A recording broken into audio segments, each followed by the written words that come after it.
All right, it's Sunday, so you already know what time it is. Let's make this trading thing too easy. This is your weekly top five structure pick setups that I'm watching and how I'll respond if they confirm. So, as a recap, every Sunday I drop five tickers that I mine based on structure and potential. These aren't predictions, they're setups. If the wolf chart gives me clean confirmation, I move. If not, I let them go.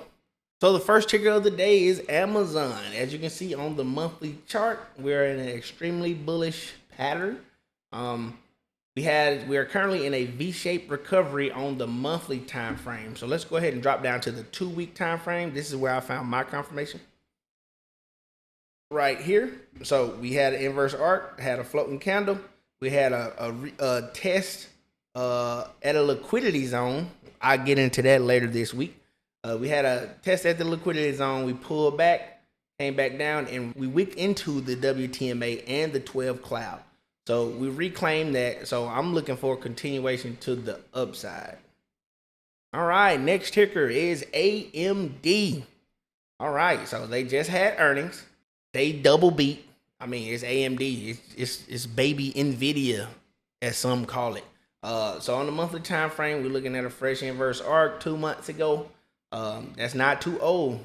This is currently the floating candle that we use to confirm, but it's not closed because it's still at the beginning of the month. So let's go ahead and drop down to the 2-week. As you can see, the 2-week confirmed multiple times with three floating bullish candles. And the last 2 weeks, it broke out of a trend. So this is looking extremely bullish. Let's go ahead and drop to the week.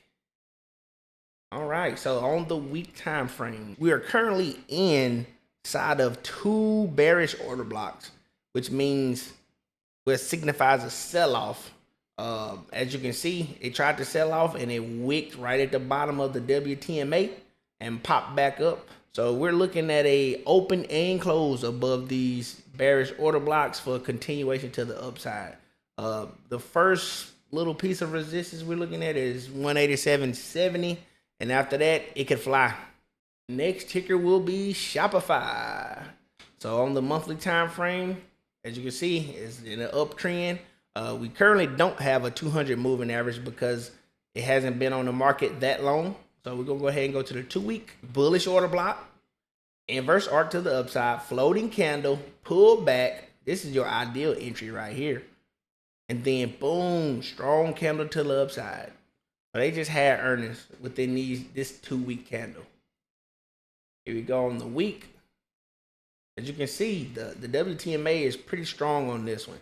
So look at it after this inverse arc. Every week it tried to retest and bounce back up. Try to retest again, pop up, hit a slight resistance right here on this trend line, wick back down, retest the 12 cloud this time, boom, break, and pull back again to the 12 EMA. And boom, strong move to the upside on a successful earnings. As you can see, they double beat by a lot. Next ticker we're looking at is Micron. As you can see, it is over the 200 moving average, so that's bullish. On the month time frame, it is already making a strong move to the upside. It wicked into a bullish fair value gap that it created in May and July. So that's extremely bullish as well. Also, we have the retest of the 12 MA or the WTMA on the monthly time frame. So on the 2-week, this is what it looks like.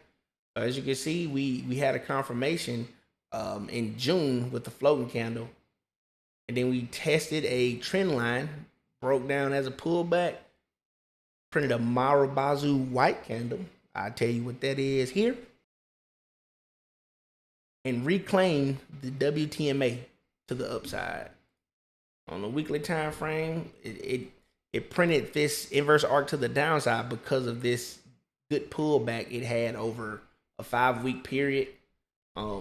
But I think it's back on the come up. Let's go ahead and look at the day time frame. Oh yeah, here we go. That's what you want to see right here. So as you can see, comes down, fresh inverse arc, strong bullish candle, And we're looking at the first piece of resistance at 121. That's a $3 move. I mean, money could be made, but it also could go up here and reject. Most of the times I look at the middle of the bearish order blocks as resistance, just to give myself a safety net. So we're more than likely gonna break this trend line, wick into this bearish order block, and then come back down for a retest of this previous monthly high. Next on the list, we have Electronic Arts. Now, as a gamer, Battlefield 6 beta just came out. It's looking pretty nice, I'm just saying. But aside from the gaming, the structure of this chart looks very well. It's already retesting all-time highs right here. So on the monthly, fresh inverse arc, pullback, boom, explosion to the upside. Let's go ahead and look at the 2-week.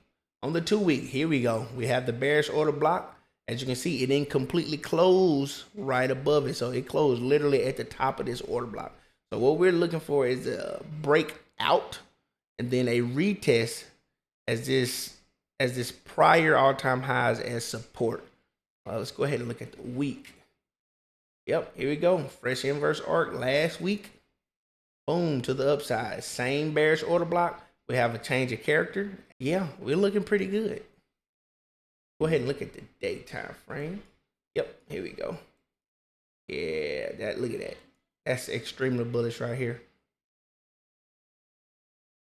Mini pullbacks, wicks at the bottom. That tells me everything I need to know.